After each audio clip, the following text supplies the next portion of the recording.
They'll run it now out of the gun. And he'll be brought down here at the 3-yard line. A 5-yard gain, and now they're set up 1st and goal. Now whistles, and the Raiders are going to signal for a timeout. It's just their first, so 2 remaining as they burn one here in this 3rd quarter.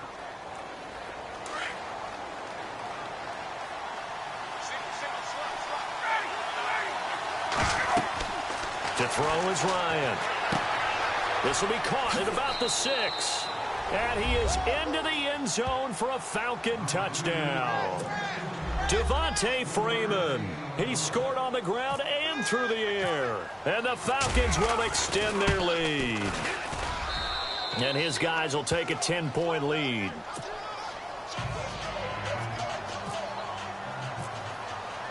Here's Bosher to kick it away.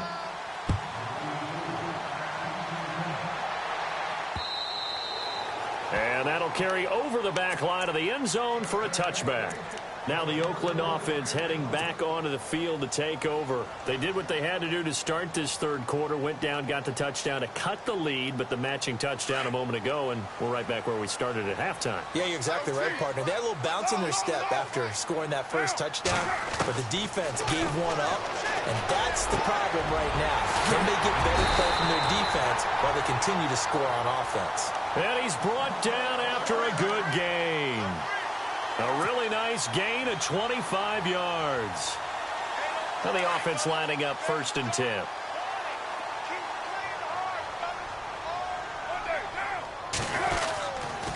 First down, the run with Lynch. Oh, he's got a little daylight.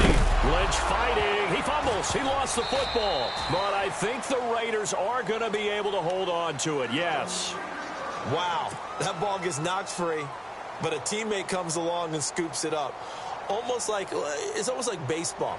Guys at bat, people are on base in scoring position. One guy doesn't get him home. The next guy comes through and picks him up. And avoids the turnover.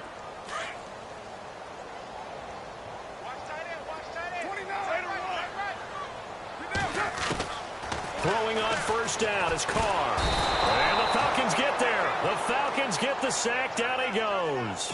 Vic Beasley coming hard from that linebacker spot. He drops him for a loss of 11. 694. Carr to throw on 2nd down. Looking deep in the direction of Cook. Got a man. It's caught inside the 10. And he's brought down, but not before reaching the 8-yard line. That one goes for 36 yards. From the gun, it's Carr. And he's able to get it down to the 2-yard line.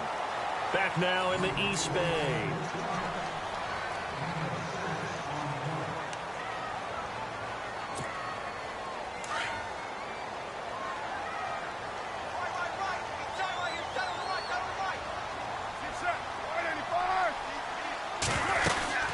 They'll run for it with Lynch. And this will result in him losing yardage back to the 3. And they'll lose a yard that time, and that's going to lead to a 3rd down. This linebacking core, they've done a good job of keeping that running game in check, haven't they? They certainly have, and what they'll also do when this game is over is thank the guys up front. And it's intercepted at the goal line. Picked up by Deion Jones, the linebacker. And a short return will be stopped inside the 10 at the 8-yard line. Partner, we always talk about possessions being at a premium in these games. And now in this situation, throwing an interception here when you have to claw your way back in, that one's going to hurt, and in a big way.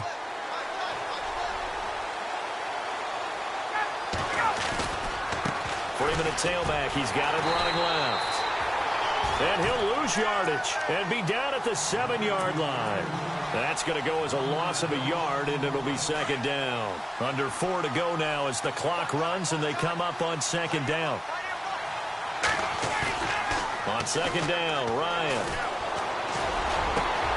Sanu with a grab over the middle. And he's able to get this one all the way past the 30. A good pickup there, 26 yards. Defensively, they're okay with that. Short little route, tackle him inbounds. Okay. All right, cliche alert. It's time for someone to make a play because they've got to have something bigger downfield. They can't just take what they give them. They've got to force it and make something big happen for them. Throwing now, Ryan on first down. Flushed out right. Oh, he's got some breathing room. He'll wind up getting 9 after tucking it and running, so it'll leave him with 2nd and a yard. 2nd down and just 1.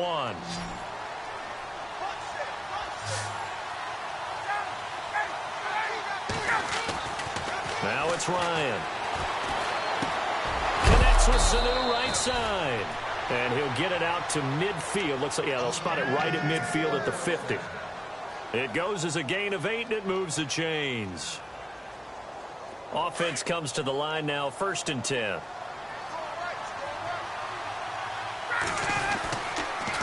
They toss to Freeman. And he's going to be stopped up at about the 47-yard line.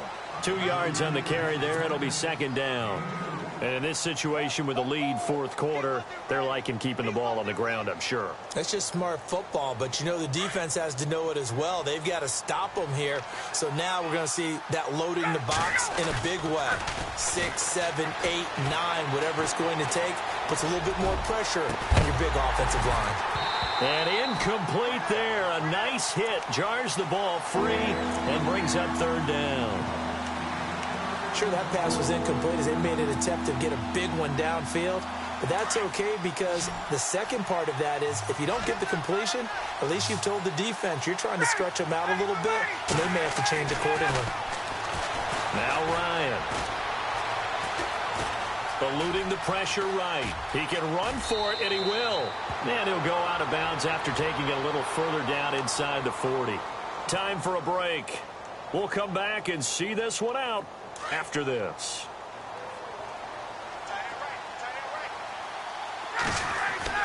Oh, look at this. Ryan's going to throw it.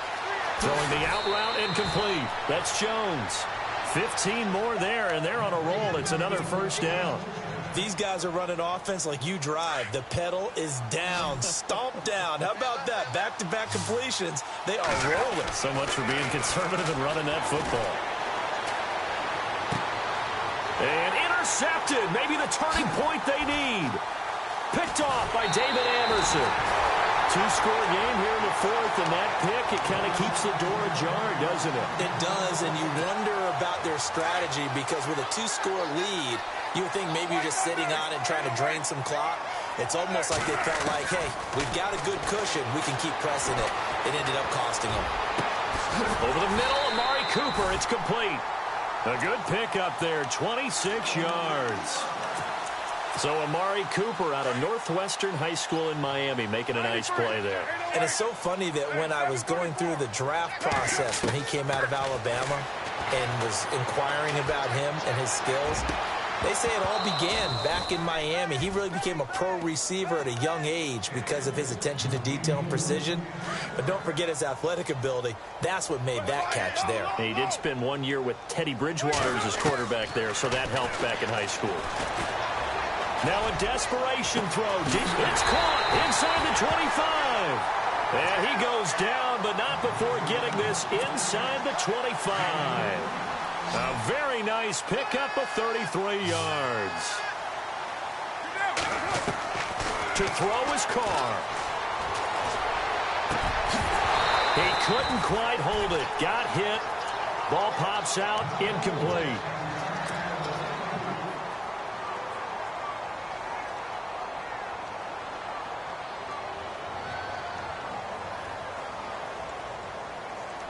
And, Charles, in this situation, this is where the word miracle comes into play. Have to score real fast, maybe throw a jump ball in the end zone and hope for the best.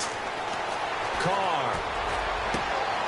And this is intercepted, and that should do it. Picked up by Brian Poole. And to the 12, that's where it stops. The return is halted at the 12-yard line. Obviously disappointing, but you had to go for broke here, down 2 scores. So that forced you to make some throws you definitely wouldn't want to make. And I think this interception is going to pretty much write an end to this one.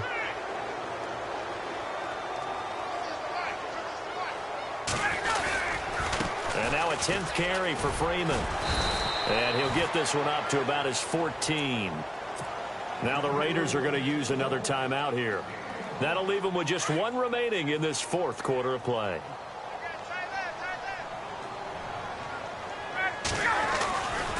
Freeman again. And he'll go down after losing yardage at the 10. And now we're going to get a timeout here called by the defense. It'll be their third and final timeout, so as they talk things over, we'll step aside.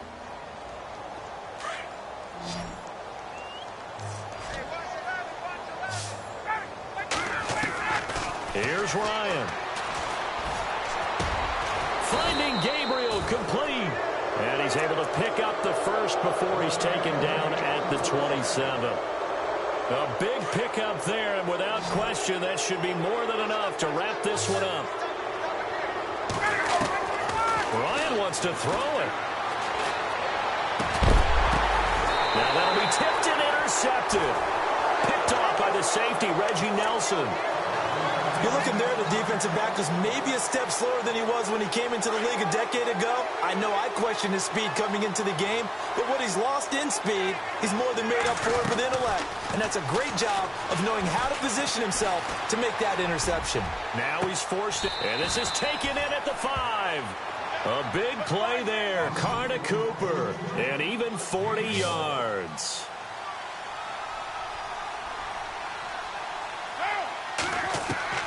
One final try now for Carr. And this is going to be caught. So it affects the final score, not the outcome, but it is a late touchdown here on the game's final play. Doesn't affect the outcome, but, hey, nice job there to put it in the end zone for the final play. Could it affect other things? Sometimes these types of scores are ones that we don't consider big at the time. Then later on we find out maybe that was a tiebreaker. Yeah. Or, of course, in the fantasy football world, these points mean a lot. A lot there. Well, partners, still a head-scratcher to me how this one ended down 3. I just thought, no matter the situation, you're in a spot where you can kick that field goal, go to overtime. Why not do it? And this is where I think the analytics guys are going to continue to get more and more traction in the league. We've talked about different people now saying, I need a game management coach, someone in the booth to take the emotion out of it. Did they lose track of where they were on the clock, right? Did they lose track of where they were on the field? Was it makeable for their kicker? All those things come into play here, and it turns out they don't get it done.